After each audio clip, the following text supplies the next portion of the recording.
Really good time. Well, you should be. We hope we get to keep doing it for a long time.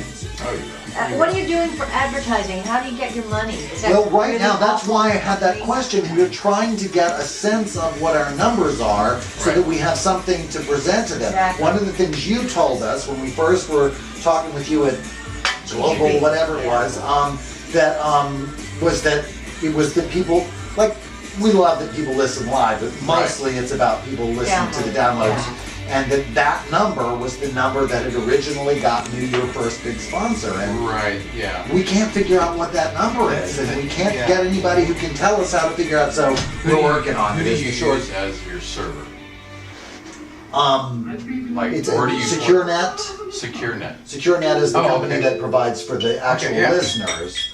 No, I was actually asking about iTunes. No, but that's the thing is you have to, going through, because luckily with the website that we have now, you have you can instantly see on your website how many downloads they download from the website. Then you can go to this other one that says report, click on podcast, and it'll actually automatically tell you from iTunes. But before, you had to go through iTunes and try to find those. Okay, so where is that report? Well, that's the thing. If the website people, who built you? That's the thing. Who built your website? Who's your server? Well, there's a company called Syndicated who manages the website, but it's WordPress. WordPress. Okay, so because when you take, do you know how many people download from your website? I think we do, yeah. Okay, so it should be able to pull it from your website too, because all you're doing is you're taking the link of your website and putting it to iTunes, and that pulls that, and iTunes goes and finds that link, and then it just displays all your information.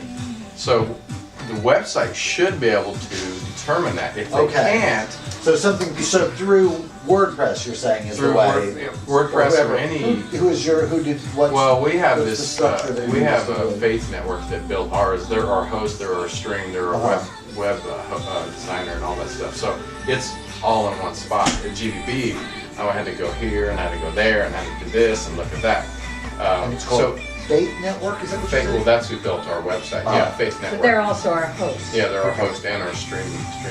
Cool. And and then of course we stream through Wirecast, but that's through downloads. But iTunes is hard. Is really difficult. I actually, when we were having some issues. Oh, sorry. You're getting all artistic with your film. We were having issues with our podcast, and I was surprised. I emailed iTunes because our web people have taken so long. I was surprised that they got back with me, and if they didn't hear back with me in a few days, they're like, "Did you get it figured out? What else can we do?" And I was like, okay. Wow. So actually approaching iTunes, you think, I will say, No, I'll find it. I'll find an email directly to this person. Okay. And I'll give it to you. Okay, and see if you can ask them. But maybe they can help with, because we just need some numbers. Like Billboard magazine is reporting it, so it has to be possible to know. Right. At some level. Yeah. No, if we have to pay for there. it, we would be willing to, Yeah, it's there. That's the thing is, but I would check with your website people first and say, do you have a way to pull numbers not only from our website but from iTunes? If they say no, then you want to go to iTunes and ask them, because that's what I had to do. Yeah, I sent iTunes an email this last week because I was trying to pull information from my taxes, and it is almost impossible to find out what your own purchases are from iTunes. Like, it's my own records. Like, why is this on Amazon? You can resort it and put it out by.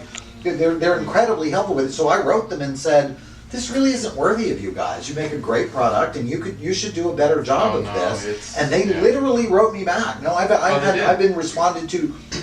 Now they still haven't fixed the problem or changed. They're very sorry. Right. They haven't fixed it, but they were responsive. So that's good. So that may be a sign of progress.